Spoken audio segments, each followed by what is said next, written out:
Hi, guys. Thanks for joining us. Welcome to the Three Pillars podcast with your host, Griselda Barretto. Today, we'll be speaking on the second pillar of writing. Dan, hi. Hi, how are you? I'm good. How are you doing? Everything okay over there? What's happening with the corona stuff? Well, who knows? I mean, it's it's sort of like waiting for the to get the symptoms or something. But I'm in Kansas City now. I left New York, and I'm happy about that. And Kansas City seems pretty unpanicked at this point, but everybody sheltering and so on, though. So. Mm. Crazy, isn't it? Who would have ever thought that we would be sitting at home, locked down, not being able to go out? I know, and in the years and years ago in the blackout in New York, there were suddenly lots of babies born 9 months later. But there could be all kinds of things, not all of them positive, coming out of this one. But Yeah. I'm very worried about the economy, how it's going to oh, affect.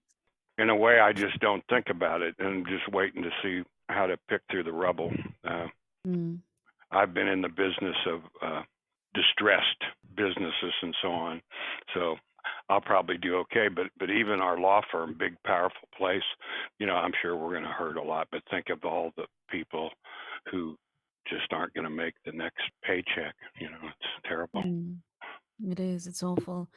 Okay, before we go any further, Dan, I want to welcome you to the Three Pillars. Thank you so much for coming on. And I've really been looking forward to speaking with you. So thank you for joining us today. Very happy to be here. I think we'll check at the end of this and see if I feel the same way. So. Oh my God. Now I'm scared. No, I am. Oh God. Okay. So Dan, before we go ahead, could you tell our listeners a little bit more about who you are? I am a lawyer in the United States in terms of my day job. Been in the private sector practicing law for a long time with a law firm of 900 lawyers with 22 U.S. offices. Before that, I've been a university professor early in my life and a civil rights lawyer and some things like that.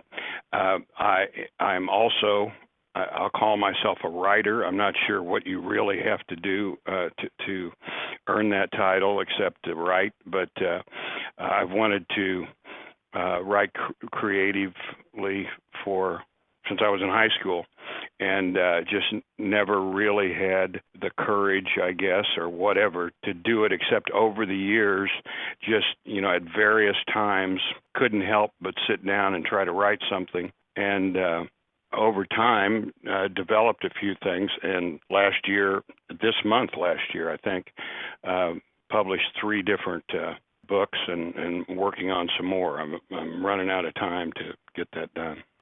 Yeah. Oh, that's great. Well, now you've got a lot of time with the lockdown, right? Not really. I mean, we're still trying to work through all this, and we work remotely pretty well. But so, Yeah. I mean, not Okay. any. What I'm saying is not any more time, and now's the time when you got to try to keep the economy going somewhat, if you can, if you're in a position to. Yeah, that's so true. So, Dan, correct me if I'm wrong, but I'm going to say a few things about you, and then you're going to tell me if I'm right or wrong. But this is everything that I've read about you. So, you're an author, a novelist, a poet, a playwright, as well as a lawyer, which you just told us.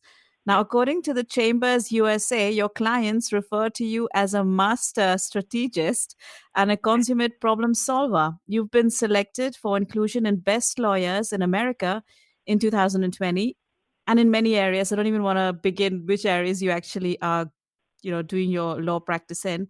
You also write a regular column on opportunity zones in the New York Real Estate Journal. These are a lot of things, Dan. How do you find the time to do all that? What's your Well, inspiration? there's 24 hours a day and 7 days in the week, so just try to fill it up with interesting things. And not to exaggerate it too much, but just I've always been driven to do things and to do different things and try different things. As Captain Kirk used to say in Star Trek, explore strange new worlds. Alrighty. So you've explored many worlds then. Right? How strange they are, I don't know, but whatever. Okay. So when you said that you're a lawyer, I see a lawyer as somebody who's really serious, and then on the other hand, you're an author, so you've got to be very creative in the books that you've written. How do you manage to merge these two? Could you tell us a bit about your writing journey and your process that you use when you write? That's a hard one because it's been so sporadic and just different things at different times. So, and also I've written in very different genres, so it's hard to sort of distill that. But where I have done the best with writing, what I would prefer to do is be able to set aside 2 or 3 hours or write so many words or something, either first thing every morning or in the night. But somehow the combination of my own personal chemistry and my work just don't let me do that. So I need pretty big blocks of time. So I'll try to, if I have an open weekend, that's when I'll try to do most of it. Or luckily my firm has a sabbatical program every few years where partners can have 3 months off. The last sabbatical I had, which was quite a while ago, but I was able to just pretty much write that whole time. And I personally, I think I probably need those kind of big blocks to kind of get there. So it's not much of a process. It's sort of grab it when I can and do the best I can at the time. Mm. And how do you keep your creativity going when you write? You know, my biggest problem is the plot, which is also the most important thing in a way in terms of telling the story and so on. And I have no problem if somebody gives me a plot. If I have a deadline, I've been writing deadlines as a lawyer for my whole life. If I have a deadline, and if I have somebody tells me here's what to write, here's your story, then I have no problem. I can write all day and night. But the problem is I'm writing this, what I hope to be a series now. The first book's out in this mystery detective format, serious novels, but in a mystery detective format. And the problem is I go down a plot line and it ends up being a cul-de-sac. And so, that's what stops, and that will stop me for way too long. And so it's I almost forgot your question now, but that's what's most on my mind right now is kind of breaking out a couple of these dead ends that I created for myself here. So Mm.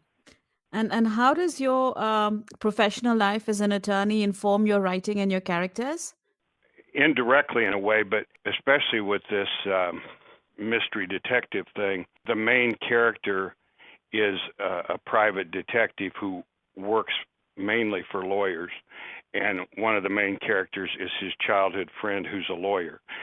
So just knowing the legal system and sort of seeing capitalism and the business end of life for so long from that end, and seeing both the good and the bad in it, especially lots of fraud and scams and white collar criminal behavior and that sort of thing, gives me plenty of situations and plot lines and all that. So. Mm. And who would you like to read your novel who isn't already doing it?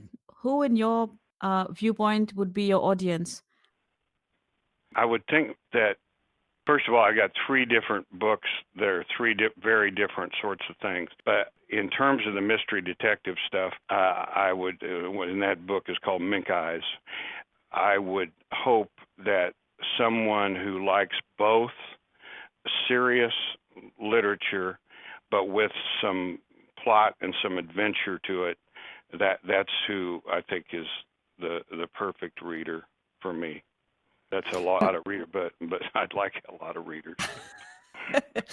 So how do you simplify what you're writing? Because I'm pretty sure, when you do your day job as a lawyer, you're using all these high funded terminologies that not every person is going to understand. So how do you manage to simplify what you're writing in your books, or you don't simplify it?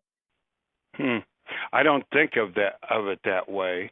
In terms of when some legal thing is part of it. I just approach that on a very simple level of, I heard somebody say the other day, explain it like I'm a 5-year-old, so Mhm. I try to deal with it at that level, but I don't really think of it that way. I guess I probably think pretty simply. And now I know you've also published a novel, a poetry novel. Now, I know I love poetry. I love writing poetry. I know that you need to have a very emotional side when you write poetry. How do you manage to emote when you're writing poetry? And also, your poetry gives a very incredible insight into the meaningful relationships in your life. How do you manage to craft all these memories and thoughts when you write? Well, this one was pretty easy because the main focus of this book, called Tenebrae, Tenebrae, is on the last illness and death of my wife. And the combination of that story, if you will, and also a further organization of the Tenebrae ritual, which is a ritual in the Catholic and some other churches. Not that I'm religious anymore, but it's a ceremony. Here we come. We're coming up to Holy Week and Easter now. It's usually on the Wednesday or Thursday of Holy Week, and it involves the lighting of 15 or the extinguishment of 15 candles with a group of psalms and prayers and so on with each one. So I also had that structure to put over it, so that's 15 pieces within it. So it's both a story and had this other element of an organization. And I really don't think I could write poetry that there wasn't a story element to. Even the smaller poems in the book that aren't related to this Tenebrae part, most of them, I mean, they may be short, but there's a story there. So so the emotion, obviously, was something as powerful as that event in a person's life. That wasn't hard to summon up emotions. It was hard to control it.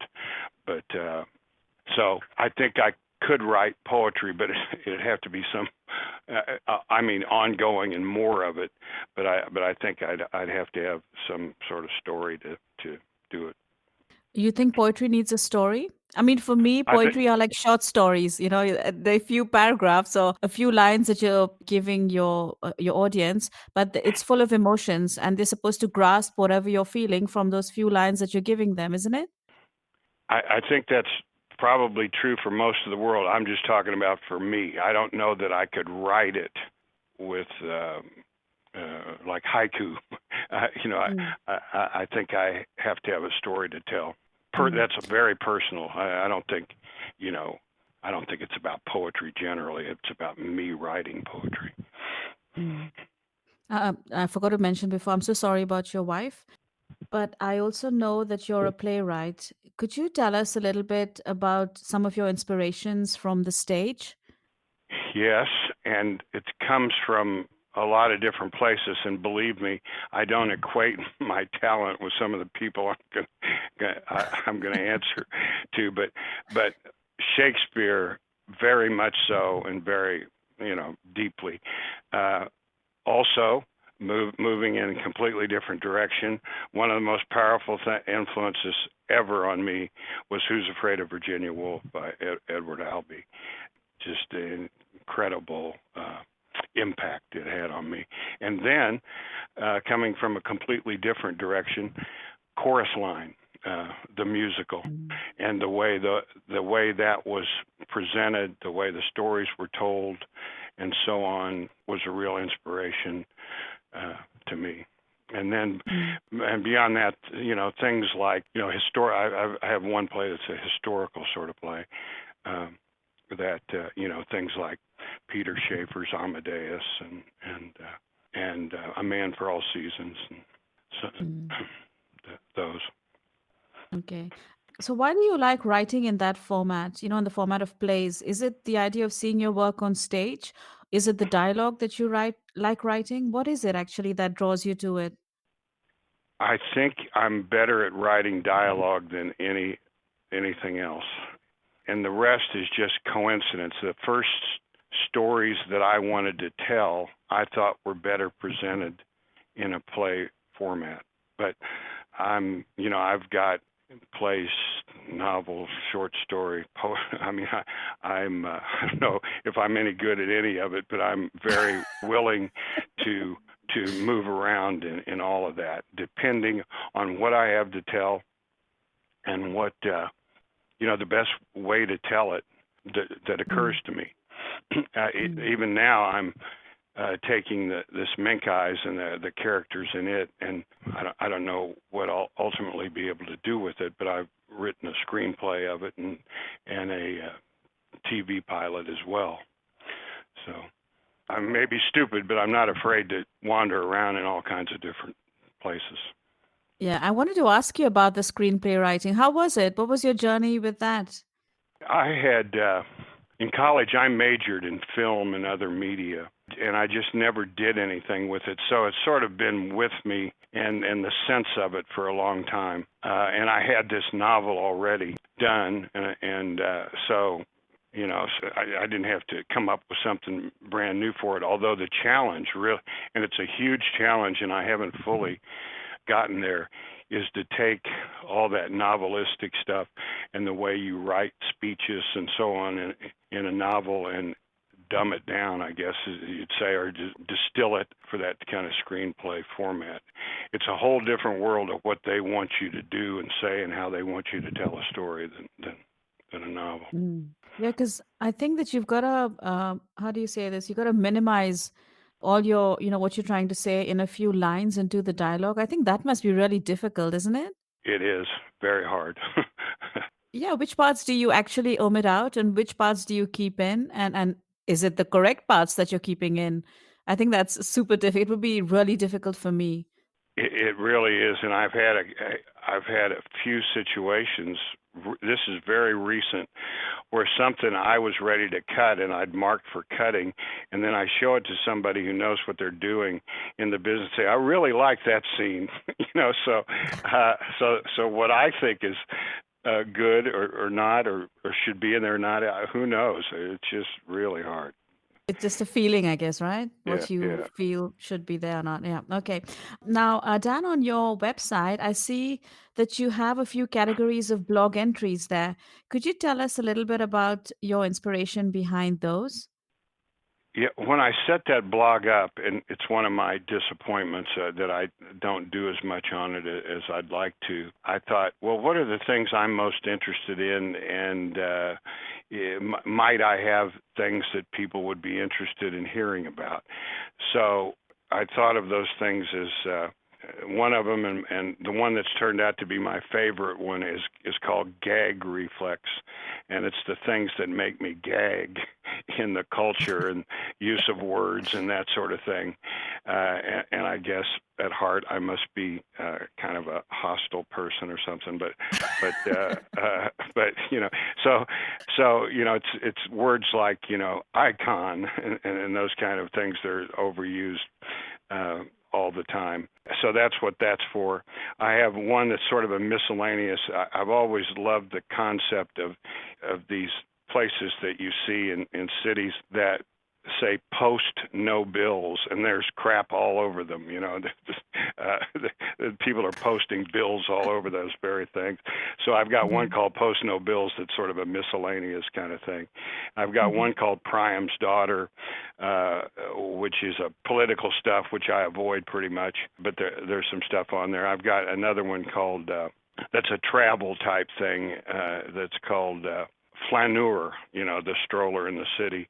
And then Mhm. there's another one called Bread and Circuses, which is culture and entertainment and that sort of thing. Now, and that wonderful structure doesn't get much building out in that blog, but it's a start. And if I ever have time to really do a lot, I'll keep at it. So. Mm. And so most of your stuff is very sarcastic, is it? Uh, I I don't know about most, but yes, there's plenty of that. There's plenty of that. Okay. Um, okay. If not, even when it's soft, it's probably sardonic. Then. So. Yeah, okay. So I think that's your way of venting out, you're really like after a hard day's work and you're kind of like tired and fed up and then you want to vent out and then you start writing stuff like gag reflex things and isn't it? Yeah, I guess so.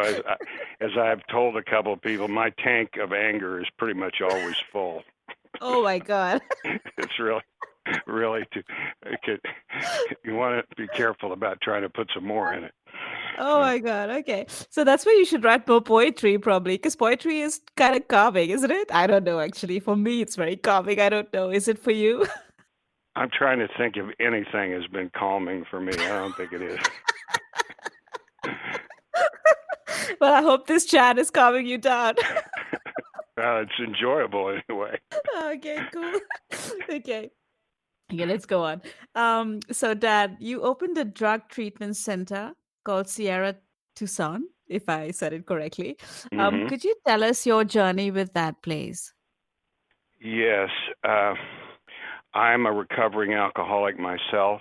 I figured out at about age 29 that I had a problem, and it took me until 6 more years at least to sort of get in a position to do what I needed to do to get sober. And they, you know, they sort of the jailers sort of got a hold of me, and I don't mean the actual authorities, but the intervention people got a Yeah. hold of me and sent me to a treatment center. And in the course of that, and I was pretty fed up with everything in my life at that point. And I'm looking around as I'm in the treatment center, and I'm sort of saying, okay, here's the expenses they must have. Here's what they're charging me and all these other people. This might be something you could actually, break even on it and or make money or do whatever, but do something in the world that is economically sustainable, but also is a good thing to do. So I came out of that experience and said, I'm going to do that. And my wife was willing to go on this adventure with me. And so that time in Tucson, Arizona, which is in southern Arizona, a lot of the traditional old guest ranches were turning over. They were failing as guest ranches, but they were in these beautiful locations, and but they were going broke. And one of them was in Chapter 11. It was called the Brave Bull, and it was out in Oracle, Arizona, which is a suburb of Tucson.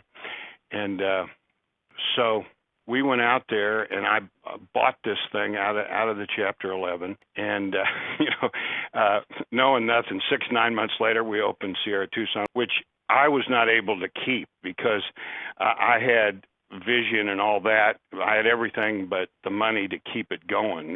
Through something like that loses money for a while. And so I effectively had to sell out over a period of time, but it's still there after all these years, and hundreds and thousands of people have gone through there. Hopefully, many of them successfully recovering now. So it was a fun thing to do. That's amazing. That's such a good thing that you did. I mean, that's beautiful. Good. Yeah, I That's decided it amazing. wasn't supposed to be about me, but actually kind of accidentally doing something for the rest of the world. That was part of my original intention, but I didn't assume that I would have to take my new child and give it to someone else to Mm. raise. Yeah, but there you go. If you think about that and all the good that you've done there, I'm pretty sure a bit of the anger that you have is going to melt away. Yes. Well, I had somebody told me once that we came out of a meeting, and the other lawyer that was with me said, "Boy, you really do use that anger well." I said, "Really?" you know, so who knows what happens when you finally maybe you're just manipulating, and maybe you're just acting or playing a game. I don't know. It's Mm.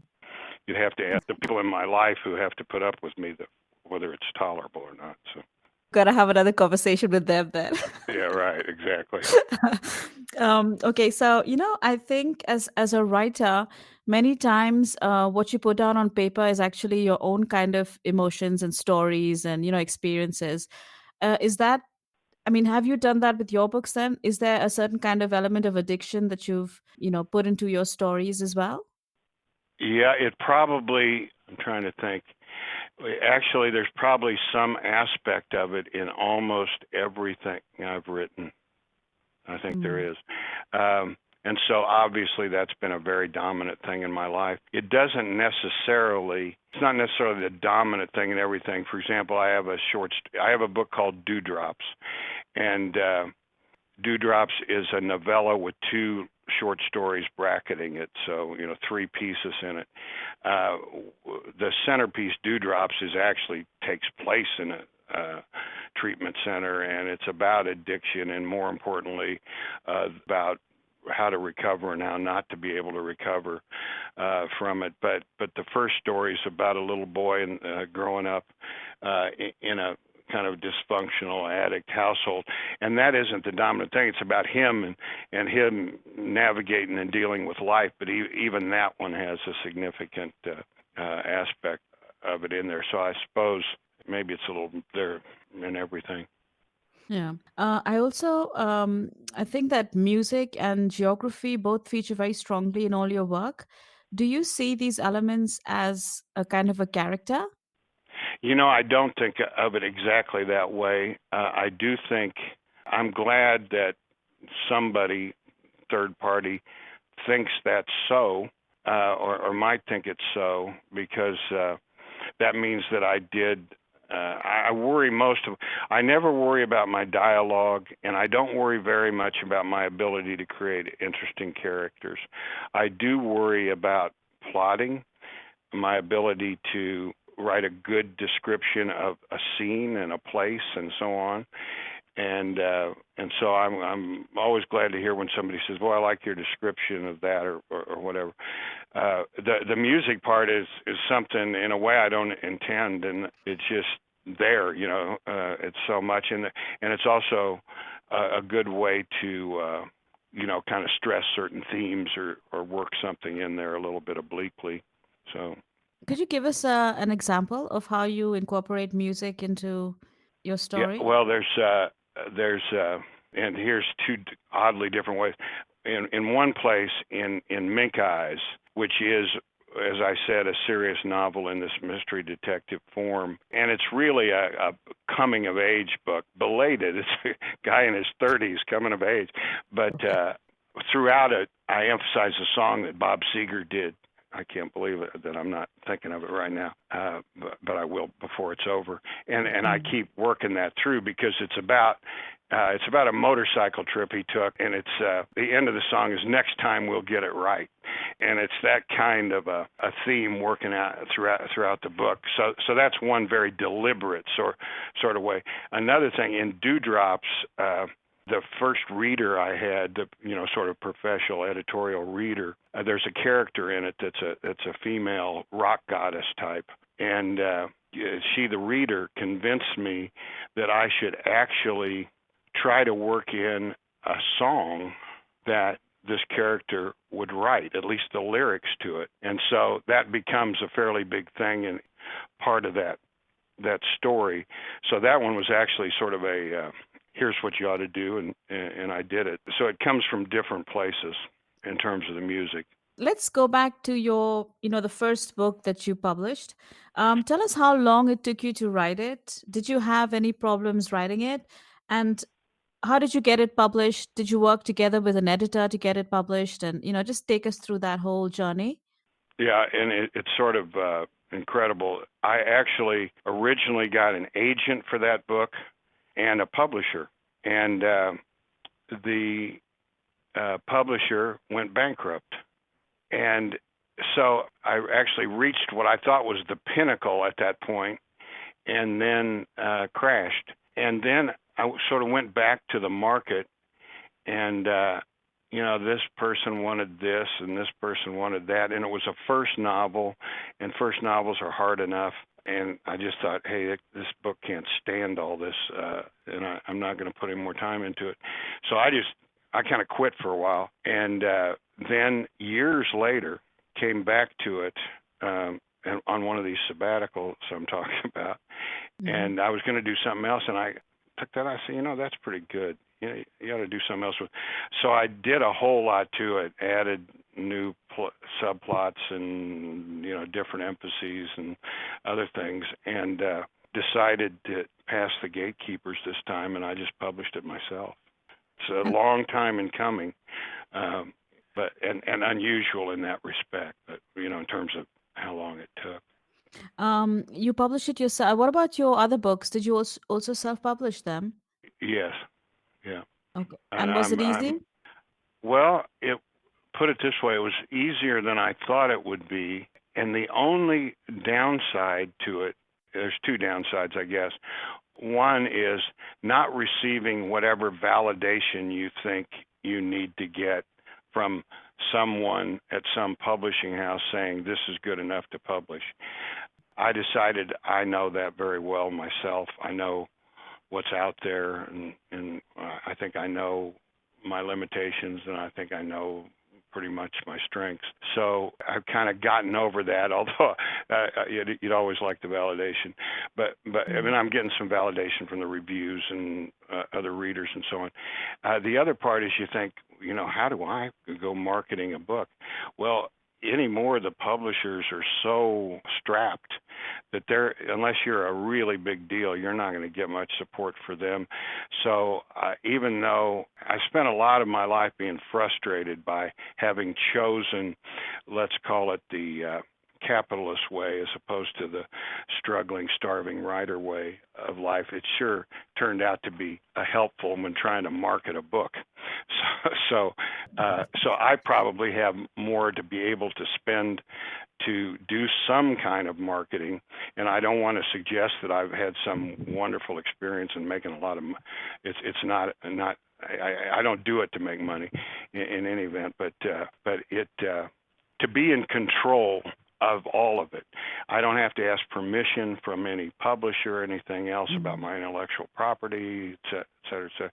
So, and I became familiar with this because I published a book or two in connection with the law firm, where we self-published books at the law firm. Kind of learned from that experience. So, Oh. the conclusion being, I'm very happy that I'm not reliant on the gatekeepers, although there's that little thing in me that still would like that validation.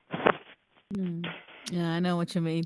From a traditional publisher, you always get that extra sense of, authory feel, or God knows what it is. But I have self-published many books as well. And one thing that I realized is when you self-publish, you need to be the whole package. You've got to be the writer, the editor, the marketer, and everything else. And you need to be very active on social media, to be able to promote yourself and your books and things. And if you have the time, it's fine. But if you don't, if you have a day job like you do and like I do, it gets a bit difficult at times to actually, continuously be active on social media to get your stuff promoted.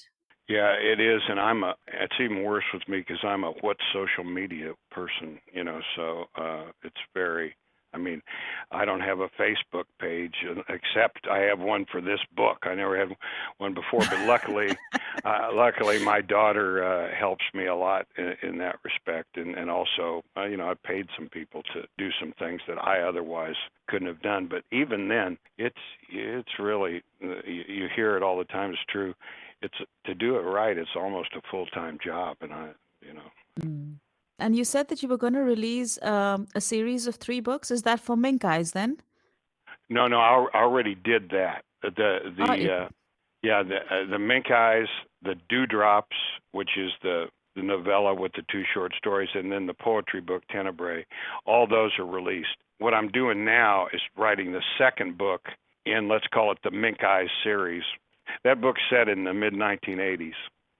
So mm. what I want to do is take those characters all the way. I mean, we'll see what happens, but all the way up through the schemes and the scams of America from then to the present day. Well, that's interesting. Yeah, yeah, I think so. Okay, cool. Hope Okay, so.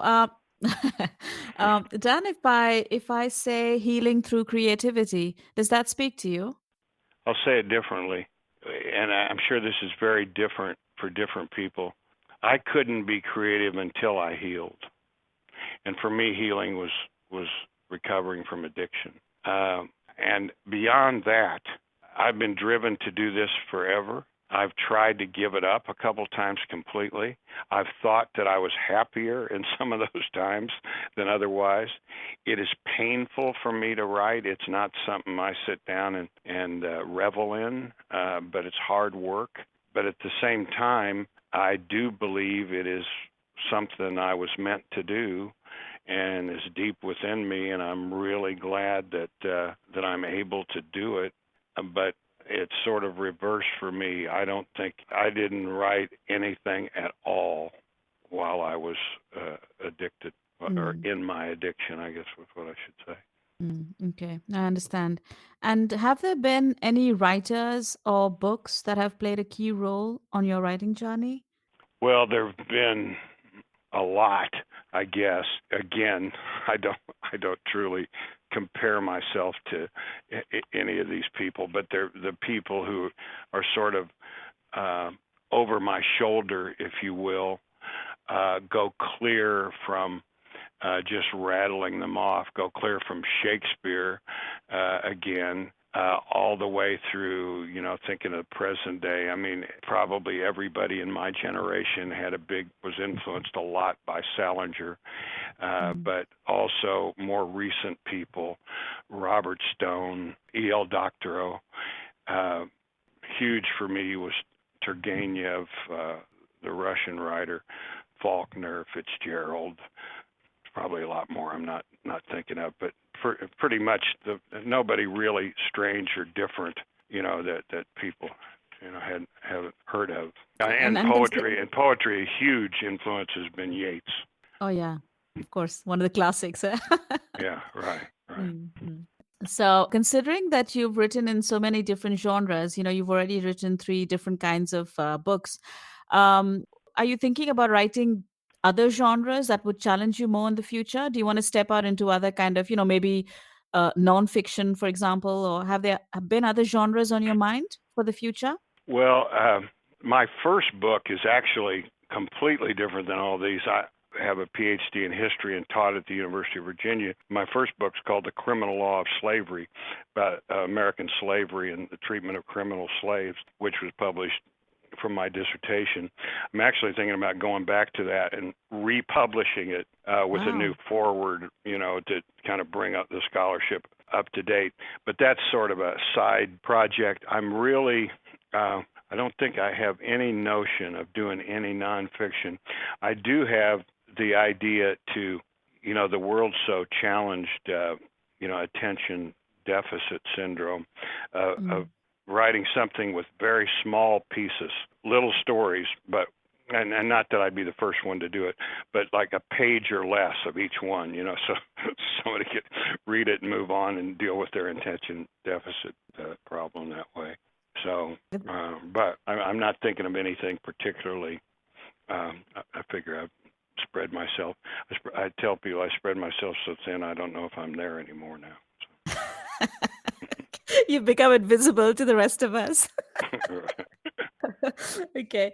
What would your advice be to aspiring writers? One, first, don't listen to me or anybody else. Uh, Okay. but I really think in the end, if you keep banging your head against the wall, try to find a way around the gatekeepers. I'm not saying Mm. not to try them in the first place, but try to find your way around it. That's good advice. That was one. Are there more? Just keep at it. That you hear that from everybody, but keep at it. Is there any more information you'd like to share with our listeners, Dan? I've probably shared too much already. But, but anyway, no, I don't really have anything particular. I'm greatly influenced by Johann Sebastian Bach. I'm a huge fan of his and listen to it all the time. I don't Mhm. know what else to say. Um, the I'd say now going on 9 years since my wife has died. I miss her more now than I ever did. So Mm. it's not exactly like Joni Mitchell said about you don't know what you got till it's gone, but it is something that you or I wish I would have been kinder. I wish I I wish a lot of things, including that she was Mm. here. Yeah, that's so sweet. You could write a book of, a romantic novel, dedicating it to her. Well, I Wouldn't already that? dedicated this book of poetry, but yes, I could. I guess I don't know. You I'm don't just know trying to you be don't know me helpful. well enough, except for this. But most people would not think of me as romantic. But I whatever. know. Exactly. Right. But Yeah. I guess I do want to say one more thing. On my list of influences, if you will, Rumi, the Yeah. Persian poet, Yeah. Bob Dylan, huge, uh, Joseph Campbell, and the whole hero thing. In a lot of ways, Mink Eyes is kind of a Joseph Campbell sort of book, and then, but that's plenty, you know. So. Mm.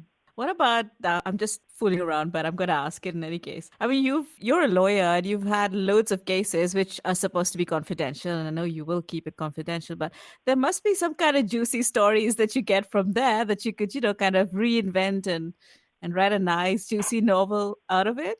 No? Oh, actually, oh yeah, there's plenty of that. In fact, Mink Eyes comes from an actual case, and believe me, if anybody's out there that reads it, all that didn't happen to me. But it's an actual case that I was involved in on a mink with a mink farm where they went broke. It was a Ponzi scheme. They, Oh. you know, very similar. Now, everything that's in that book that takes off from there is very different. But yeah, so those kind of things. I have plenty of those. I have enough to start a lot of plots. The question is, There you go. do I have enough to finish them? That's the key. Yeah, true. It's Well, avoiding those cul-de-sacs I was talking about.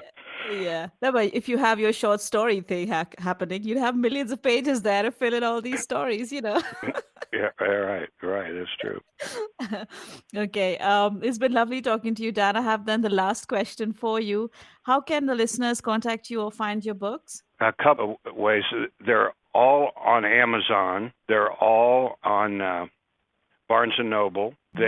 You can get them from your bookstore. If they're not in the bookstore through Ingram Sparks, the bookstores can easily order them. And then they're on the various other online. Mink Eyes, which is sort of the book most likely to sell. It's not necessarily my favorite, but most likely to sell is on the other online, Kobo and those. And then you can also buy it. I have a website. We talked about it a little bit. It's called danflaniganbooks.com. It's pretty simple. It can be ordered through there too. Great. Thank you so much. I'm going to put links to what you just described in our description box so that the listeners can click on there and also get your books like that. And Dan, it's been wonderful. I hope you didn't reveal too much of yourself. I don't think you did.